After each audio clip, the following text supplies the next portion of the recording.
শুক্রবার ছিল আধুনিক নার্সিং সেবার অগ্রদূত তথা ফ্লোরেন্স নাইটেঙ্গেলের 203তম জন্মদিন। ফ্লোরেন্স নাইটেঙ্গেলের জন্মদিনকে প্রতি বছরে বিশ্ব সেবিকা দিবস হিসাবে উদযাপন করা হয়। এরই অঙ্গ হিসাবে এবছরও একইভাবে গোটা রাজ্য জুড়ে পালিত হয় ফ্লোরেন্স নাইটেঙ্গেলের জন্মদিন তথা বিশ্ব সেবিকা দিবস। এ উপলক্ষে শুক্রবার সকালে এক পদযাত্রা অনুষ্ঠিত হয় রাজধানী আগরতলায়। পরবর্তী সময়ে আইজিএম হাসপাতাল চত্বরে সকল সেবক সেবিকারা একত্রিতভাবে ফ্লোরেন্স নাইটেঙ্গেলের প্রতিকৃতিতে পুষ্পার্ঘ্য অর্পণ করে শ্রদ্ধা নিবেদন করেন। এই প্রসঙ্গে সংবাদ মাধ্যমের মুখোমুখি হয়ে এক সেবিকা জানান, নার্সিং জগতের অগ্রদূত হিসাবে ছিলেন ফ্লোরেন্স নাইটেঙ্গেল।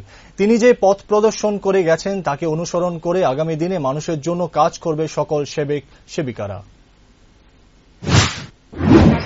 আজকে আমাদের ইন্টারন্যাশনাল নার্সিং ডে, সেই উপলক্ষে আমরা ফ্লোরেন্স নাইটিঙ্গেলের জন্মদিনটাকে সকালবেলায় আমরা আমাদের একটা র্যালি বের করেছি। সেই র্যালি থেকে এসে আমরা সমস্ত সিস্টাররা একসঙ্গে হয়ে আমাদের ফ্লোরেন্স নাইটিঙ্গেলের গলায় মাল্যদান করেছি এবং পুষ্পার্ঘ্য দিয়ে ওনাকে সম্মান জানিয়েছি।